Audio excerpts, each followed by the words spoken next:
Bonsoir à toutes et bonsoir à tous. Merci pour ceux qui se connectent maintenant. Excusez-moi, je vais mettre... Je ne sais pas si vous me recevez. Est-ce que le son est bon? Merci de bien me prévenir. Merci de bien me prévenir si le son est bon, s'il vous plaît.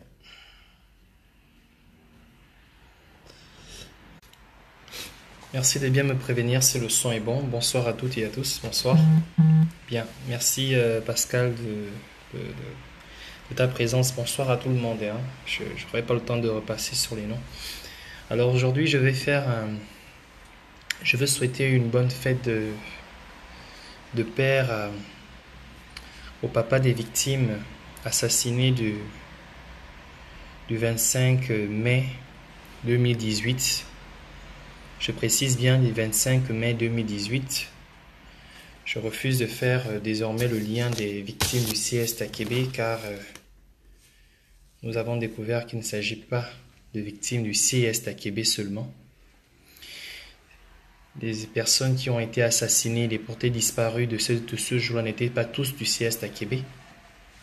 Ils étaient de différentes écoles, notamment aussi du CS Takebe. Donc, les victimes du CS Takebe, comme on le dit si bien, il ne s'agit pas que des victimes du CS Takebe. Donc, je tiens à dire que je vais rendre un hommage, mais surtout souhaiter une bonne fête de Père au nom de ces victimes, aux parents de ces victimes. Alors, en parlant de ça, il n'y a que les parents des enfants qui pourront témoigner ce que représentaient leurs enfants dans leur vie. Alors, je vais plutôt m'adresser à Ali Bongo en parlant de ça. Aujourd'hui, je suis sûr que toi, Ali Bongo, tu as reçu un souhait de bonne fête de père de la part de tes enfants. Toi, monsieur Ndong, procureur de la République, tu as reçu une bonne fête de père de la part de tes enfants. Monsieur, comment il s'appelle, le ministre de la communication, Monsieur Mapangu. Je suis sûr que toi, tu as reçu une bonne fête de père de la part de tes enfants. J'aimerais savoir ce que ça vous fait de voir vos enfants venir vous faire un baiser, vous dire bonne fête de père, papa. Et qu'aujourd'hui, il y a un père qui n'aura pas l'occasion de pouvoir recevoir un bon fête de père, papa de son fils, de la part de son fils. Je voudrais parler de Darlin. Je voudrais parler de Sissoko. Je voudrais parler de Waris. Je voudrais parler des autres disparus dont on n'a pas encore pu identifier, dont l'identification se poursuit. J'aimerais vous poser juste une question. Aujourd'hui, nous sommes certes arrivés à un niveau où ce qui peut arriver à autrui semble être une affaire d'autrui. Ça ne concerne personne. Ce qui arrive aux Gabonais est une affaire d'un Gabonais. Tant que ça ne me concerne pas, ça regarde juste ce Gabonais. Je ne suis pas concerné. Mais la question, c'est de savoir aujourd'hui, la preuve est là, qu'il y avait des enfants, il y avait des parents qui ont donné l'autorisation à leurs enfants d'aller à l'école, pensant, je me parle ici par exemple du jeune Waris, dont la maman avait déjà apprêté le petit déjeuner, le repas de midi à la maison. Quand son fils rentrera, il pourra se servir, il pourra directement s'asseoir et manger. Qui pensait que son fils viendra manger dans son assiette à la même table, à la même chaise comme depuis toujours, depuis l'âge déjà, depuis 15 ans. D'accord? Alors, qu'est-ce que ça vous fait, vous qui avez pu avoir des bonnes fêtes de père, papa, de la part de vos enfants? C'est la question que moi je me pose aujourd'hui. Moi aujourd'hui, j'ai pu prendre mon téléphone, j'ai pu appeler mon père et je lui ai souhaité bonne fête de père, papa. Mais ces enfants n'auront plus l'occasion de dire bonne fête de père, papa. Et leurs pères n'auront plus l'occasion de recevoir un souhait de bonne fête de père de la part de leurs enfants. Alors que toi, Ali Bongo, je suis sûr que Noureddine t'a souhaité une bonne fête de père, papa. Il t'a certainement offert encore un deuxième babi argenté, un deuxième babi vitré, puisque tu adores le baby-foot, pour les fêtes de père. La question que je me pose aujourd'hui, c'est qu'est-ce que tu penses de monsieur Nziegui, de monsieur Sissoko? D'accord? Qu'est-ce que tu penses de monsieur Boukika? Que penses-tu de ces papas aujourd'hui, sans compter les papas de ceux qu'on n'a pas encore pu identifier? Qu'est-ce que tu penses de ces enfants? Qu'est-ce que tu penses de ces personnes? Je suis sûr que tu te dis, au fond de toi, ah non, tiens, c'est une affaire de Gabonais. C'est une affaire d'autrui. C'est un crime rituel. C'est un accident, comme vous voulez tellement le faire croire. N'avez-vous pas de l'empathie, de la compassion? Aujourd'hui, c'était un jour de fête de père. Aujourd'hui, c'était un jour de fête de père. Je suis sûr qu'on est venu te faire un gros bisou. Bonne fête de père, papa. Mais qu'est-ce que tu penses de ces enfants qui sont portés disparus, de ces enfants qui ont été assassinés, de ces enfants dont vous essayez de faire passer le crime pour un accident? Que penses-tu de leur père? Si réellement, Ali Bongo, tu as l'amour d'un père, qu'est-ce que ça te ferait de voir ou d'apprendre que ton fils aurait été assassiné, aurait été même noyé sans aucune justification, sans aucune explication de la cause de la mort? Tu es père. Tu es père. Je n'entre pas dans les détails de « il se pourrait que tes enfants ne soient pas tes enfants », mais au moins il y a ta fille qui te ressemble textuellement, qui est certainement ta fille. Qu'est-ce que ça te ferait de savoir que cette fille se retrouvait morte sans pour autant qu'on ne puisse élucider les causes de la mort? Ça te ferait quoi de voir ton enfant découpé sans pour autant qu'on ne puisse condamner les personnes qui ont commis ces crimes abominables? Est-ce qu'il est nécessaire de revenir sur les victimes des crimes rituels? Parce qu'il me semble que lorsque Monsieur Guy Bertrand vient parler des crimes rituels de manière aussi légère, je me rappelle encore de l'expression, on a constaté que dans notre pays, à chaque approche des élections, toute forme de crime est définie comme rituel. Mais je te pose une question, quand tu trouves un enfant découpé, une tête coupée, un corps manquant une tête, un corps manquant le sexe, des organes, comment tu définis ça? Ah non, ce sont les crimes de sang. Les crimes de sang, c'est quoi? Même crime, peu importe ce que ça peut être, comment on peut définir ça. Mais lorsque on constate un crime et qu'on est incapable de pouvoir, depuis des années, nous sommes incapables de pouvoir résoudre la question de ces crimes de sang au Gabon. J'aimerais voir un homme condamné, j'aimerais voir un commanditaire qui a été cité dans cette enquête condamné. Mais jamais on n'a pu condamner qui que ce soit. À croire que c'est l'affaire la plus difficile ou la plus facile à résoudre que le Gabon ait connue. Vous avez résolu en 2, 4, 6 mouvements l'affaire des armes retrouvées au bord de mer. Soit disant que les opposants préparaient un coup d'État ou préparaient à armer le peuple gabonais pour les inciter à la révolte. Vous l'avez résolu en espace de 48 heures. 48 heures, non, en espace de 24 heures. Vous avez résolu l'affaire du coup d'État, de l'attentat des Danois en espace de 24 heures. Ça a été résolu. Vous avez résolu l'affaire de la bombe de monsieur, comment il s'appelle encore l'autre là? Je vais même oublier son nom tellement qu'il est tellement ridicule à en parler. Hein? J'ai oublié même son nom. Celui qui avait déposé la bombe dans je ne sais quel ministère en espace de 24 heures. Combien d'affaires au Gabon vous avez résolues en espace de 24 heures? Et depuis des années, on est incapable d'attraper un commanditaire des crimes rituels, malgré tout le nombre qui a été cité dans ces affaires, le nombre de personnes qui ont été citées dans ces affaires. Aujourd'hui, nous avons un père qui n'aura pas l'occasion d'avoir son fils qui lui dit « Bonne fête de père, papa ». Tout simplement parce qu'une personne a décidé que cela soit ainsi. Tout simplement parce que vous avez décidé que cela soit ainsi. Tout simplement parce que cela doit être fait ainsi.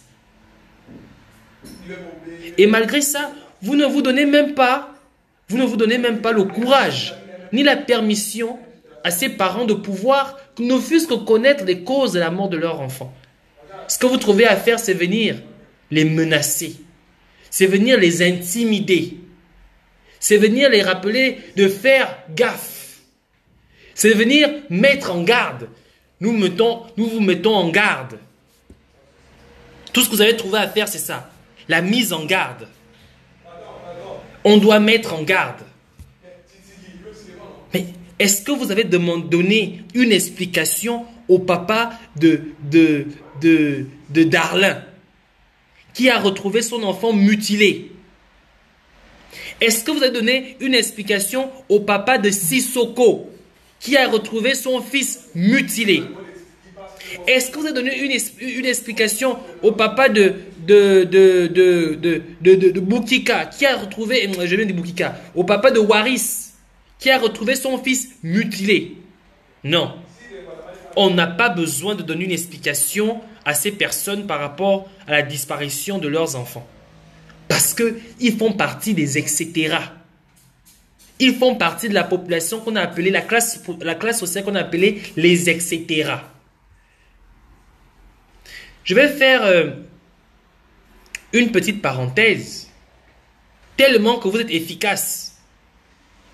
Vous avez pu résoudre le problème des des expatriés soi-disant qui font rentrer le cannabis au Gabon. Aujourd'hui, vous voulez nous faire passer, vous voulez nous faire croire que cette histoire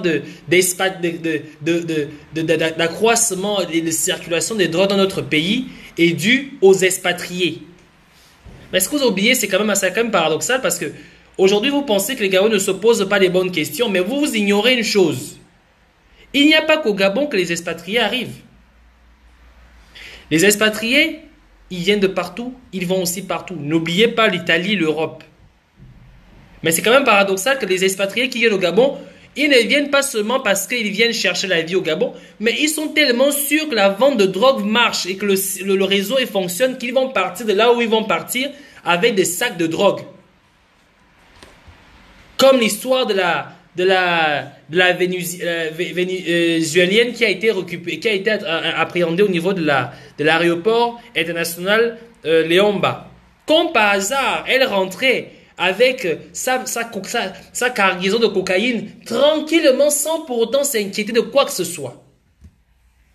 C'est-à-dire qu'elle est partie du Venezuela, elle est arrivée au Gabon, elle a dit bon, pile ou face. Je suis sûr que quand je vais arriver au Gabon, je pourrais avoir peut-être une chance de vendre ma cocaïne. Comme si elle n'avait déjà pas de contact. Elle était si sûre qu'elle pourra passer au niveau de l'aéroport avec cette cocaïne sans pour autant être inquiétée. Alors que nous savons tous que les seules personnes qui sont capables de pouvoir acheter autant de cocaïne sont forcément les personnes qui sont autour de vous. Alors, les seules personnes qui peuvent garantir à des gens que leur réseau de vente de drogue peut circuler, peut se faire vendre sans aucun problème, sont forcément des gens issus de votre système. Je vais aller même plus loin. Nous savons tous que c'est l'État, pas l'État, nous savons tous que c'est le gouvernement qui favorise la vente de drogue au Gabon. C'est votre business. C'est votre business. J'aimerais savoir la seule fois où, lorsqu'on a fait une descente et qu'on a récupéré des quantités de drogue au Gabon, cette drogue a été détruite. J'aimerais voir, j'aimerais entendre ça. Toutes les drogues qui sont récupérées au Gabon sont toujours saisies. Elles sont toujours saisies. Au Gabon, quand on attrape, on récupère la drogue, ou qu'on attrape, on récupère les ballots de chanvre, c'est toujours saisi. Ça n'a jamais été détruit, toujours saisi. J'aimerais savoir les geôles de la PJ, la police judiciaire. J'aimerais qu'ils nous ouvrent ces geôles et nous montrer que voilà tout ce qu'on a saisi au Gabon comme drogue depuis que la saisie des drogues existe au Gabon. Je vous promets que je vous donne un pari. Je vous promets que si vous allez ouvrir ces geôles, vous ne trouverez même pas un gramme de drogue. Parce que tout est remis sur la circulation. Tout est remis sur le marché. Alors moi, je vais vous dire ce qui se passe. Pour l'affaire des drogues, soi-disant, pour l'affaire de cette saisie de kilos de drogue qui a été faite à Libreville, vous voulez savoir ce qui se passe en réalité? Je vais vous le dire. Ces expatriés aujourd'hui qui ont été arrêtés ne viennent pas au Gabon par hasard. Ils ne viennent pas au Gabon par hasard. Ils n'ont pas pris le courage d'acheter cette drogue et l'emmener au Gabon par hasard. S'ils l'ont fait, c'est parce qu'il y a des gens puissants, assez puissants, qui leur avaient déjà rassuré qu'ils pouvaient venir au Gabon avec cette quantité de drogue et qu'elle pourrait passer. Mais seulement ils ont été arnaqués. Arnaqués par ces personnes. Avec les garanties que si vous venez avec la drogue, vous pourriez rentrer normalement au pays, mais ils ont été arnaqués. Parce que la drogue sera récupérée, eux emprisonnés et certainement rapatriés. S'ils seront bien sûr rapatriés. Vous avez compris ce qui se passe? Alors, Ali Bongo fait croire aux gens, aux expatriés, dans leur pays, qu'ils ont la possibilité de venir avec la drogue au Gabon et qu'ils pourront passer dans un réseau sans pourtant qu'il n'y ait à craindre de quoi que ce soit. Vous pensez qu'une personne qui vient au Gabon pour chercher sa vie va d'abord avoir le temps de pouvoir remplir des tonnes et des tonnes de drogue et mettre ça dans un bateau pour venir au Gabon s'il n'est pas sûr que ça va passer et que ce sera vendu? Non. Il faudrait qu'une personne ait garantie. Et ce sera une personne de pouvoir qui doit les garantir que cette drogue pourra rentrer sans en toute quiétude. Voilà. Donc, votre coup de filet, parce que c'est ce qui se passe. Ils ont parlé d'un coup de filet. de la police judiciaire ou la police des narcotiques. C'est du n'importe quoi. Ce que j'aimerais savoir, c'est que après avoir saisi cette drogue, quand est-ce qu'elle sera détruite? Elle ne sera jamais détruite. Elle sera remise à la circulation. Plus que les kobolos et tout ce qui va avec des drogues, c'est l'État gabonais qui met ça en circulation. C'est devenu leur gagne-pain. C'était un marché extrêmement rentable. Et c'est le business d'Ali Bongo et ses gens. À vouloir nous faire croire que non, ce sont les expatriés. Et puis j'ai eu une histoire là. J'ai suivi des gens commencer à faire ce commentaire assez particulier. Le Gabon, nous partons vers l'islamisation du Gabon. C'est ça, merci, j'ai trouvé le mot. L'islamisation du Gabon. Ne rentrez pas dans ce type de sujet-là. Ne rentrez pas dans ce type de débat. Ne rentrez surtout pas dans ce type de débat. Ne rentrez surtout pas là-dedans. Tout simplement parce que si Ali Bongo est devenu musulman, si les proches d'Ali Bongo deviennent musulmans, ça n'a rien à voir parce qu'ils ont découvert soudainement la voie, la lumière, la bonne parole, la connaissance de Dieu à travers l'islam. Ah non, ça n'a absolument rien à voir. Ça n'a absolument rien à voir. Ali Bongo a besoin d'être adobé, a besoin d'être reconnu, a besoin de pouvoir se détourner des gens qui l'ont mis au pouvoir, qui l'ont mis là et qui aujourd'hui ne veulent plus de lui, vers d'autres personnes qui pourront le soutenir. Et vous savez très bien que la communauté musulmane sur cette question est extrêmement solidaire. C'est en quête de solidarité par rapport à ce qu'il représente, qui non seulement il est devenu musulman, ce n'est pas de lui seulement, depuis Omar Bongo, mais au plus, c'est pour cette même raison que ses collaborateurs deviennent musulmans. Ali Bongo veut montrer à ces États musulmans qui pourront peut-être l'aider à continuer à appauvrir les Gabonais, que toute l'administration est devenue musulmane pour créer un lien fort. Et c'est très important. Mais donc, ne rentrez pas dans la guerre de l'islam, que le Gabon est devenu un pays islamique, que c'est non, ne rentrez pas dans ces débats. Ne rentrons pas dans ce débat. C'était un faux débat. Ça là, c'était un faux débat. Qu'il y ait des musulmans au Gabon ou pas, c'est un faux débat. C'était un faux débat. Donc, rentrer dans cette histoire-là, c'est comme permettre à Ali Bongo de continuer à faire ce qu'il fait. N'entrez pas dans ça, c'était un faux débat. C'était un faux débat. Ce qui est très important, qui est plus important à comprendre, c'est que il y a des enfants qui ont été assassinés. Et les assassins de ces enfants courent toujours. Ils courent toujours. Aujourd'hui, nous sommes le jour de la fête des pères et il y a des papas qui n'ont pas pu recevoir le vœu de bonne fête de père de leur part de leurs enfants. Parce que Ali Bongo et sa milice en a décidé ainsi. Et ça, c'est clair. Il faut leur faire comprendre que nous n'allons pas laisser cette affaire. Ça a été le crime de trop. On ne va pas laisser cette affaire. Même si les gens semblent se tourner désormais vers autre chose, nous n'allons pas laisser cette affaire. Même si des gens aujourd'hui semblent, chacun, puisque c'est ça, on a habitué le Gabonais à ça. On a habitué le Gabonais de tourner le dos vers des choses qui sont importantes pour aller vers des choses qui ne le sont pas. Vous n'allez pas pour cette fois-ci contrôler la communication. Tant que ces parents n'auront pas trouvé, appris, connu les raisons pour lesquelles vous avez tué leurs enfants, nous n'allons pas laisser cette affaire. Pour la même manière, pour la même raison pour lesquelles les parents continuent à chercher leurs enfants. Je parle ici des morts du 31 août 2016. Nous n'allons pas laisser cette affaire. Tu dois le comprendre, Ali Bongo. Oui, c'est très facile pour toi de pouvoir envoyer Mapangou ou d'envoyer ton procureur venir faire une déclaration à 2 balles. Oui, c'est tout à fait normal, on peut le faire. Tout le monde peut le faire. Mais ce qui est important à comprendre ici, c'est que cette communication que je fais vers toi, c'est que tu dois comprendre une chose, Ali Bongo. On peut être un monstre à sang-froid. On peut être aussi insensé que tu l'es. Mais sache une chose. Si tu as pu faire un enfant, c'est que tu peux pleurer, tu peux souffrir, tu peux avoir mal. Je te demande un instant, un seul instant. Je sais que tu détestes ces Gabonais. Tu détestes ces Gabonais, on le sait tous. Que tu les voudrais, tu as envie de les voir tous morts. On le sait tous. C'est pour ça que tu les sacrifies comme du bétail. Mais je te reviens à te poser cette question, Ali Bongo. Qu'est-ce que ça te ferait de voir ta fille découpée sans pour autant qu'on ne puisse justifier les causes de sa mort? Qu'est-ce que ça te ferait de savoir ton fils découpé sans que l'on ne puisse expliquer les causes de sa mort? Ça te ferait quoi? Je ne sais pas. À toi, Sylvia Bongo, il paraîtrait que tu es mère.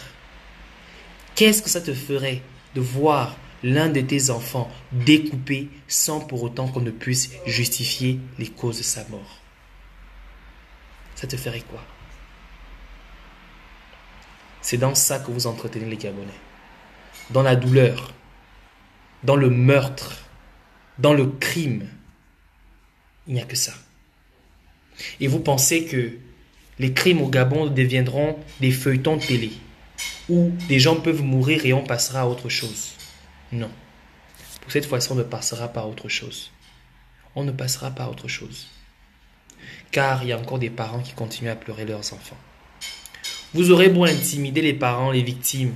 Vous aurez beau intimider les personnes qui pourront donner des éléments pour pouvoir vous décrédibiliser. Vous aurez beau faire tout ce que vous êtes en train de faire en ce moment. Mais sachez ceci. Nous n'allons pas baisser les bras pour les morts du 25 mai 2018. Parce que ce ne sont pas des morts du sieste à Québec comme on veut si bien le faire savoir. Vous avez assassiné des enfants. Vous avez assassiné des enfants. Vous avez assassiné des enfants. Vous avez décidé de faire des familles aujourd'hui ce qu'elles sont aujourd'hui.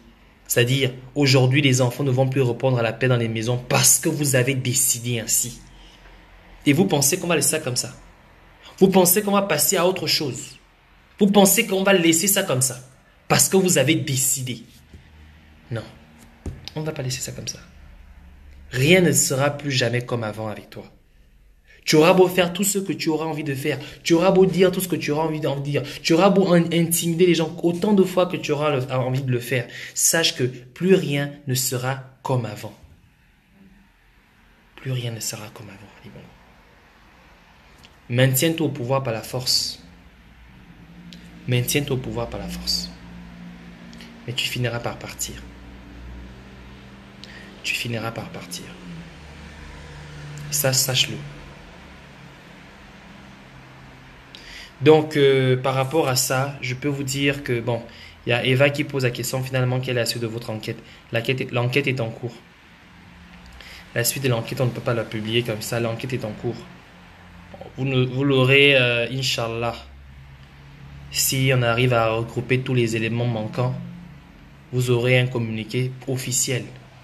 Certainement des médias ou certainement de nous. Mais l'enquête est en cours. C'est une enquête très très difficile parce que nous aurons souhaité que déjà nous sommes d'abord sur la procédure d'identification des victimes parce que nous devons savoir qui est réellement mort pour pouvoir mettre en contact toute la population gabonaise à savoir ce qui se passe réellement. Et donc tout ça, ça prend toute une procédure et il ne faut pas oublier que nous sommes hors du pays. Donc nous devons travailler avec les gens sur place et c'est très difficile. Et surtout, ne pas oublier que après la fameuse sortie dont ils ont essayé de mettre en place pour essayer d'intimider les parents des victimes, nous sommes toujours face à cette difficulté énorme. Mais les choses avancent, elles avancent très bien. Aujourd'hui, nous savons qu'il ne s'agissait pas d'un crime rituel ou d'une simple noyade comme ils ont voulu nous faire croire. On sait qu'il ne s'agissait pas d'un accident comme ils veulent le faire croire.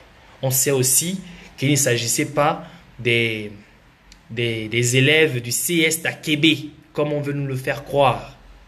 Parce qu'il y a des victimes et les victimes étaient issues d'autres établissements. Donc tous ces éléments-là ne font qu'arriver au fur et à mesure dans l'enquête.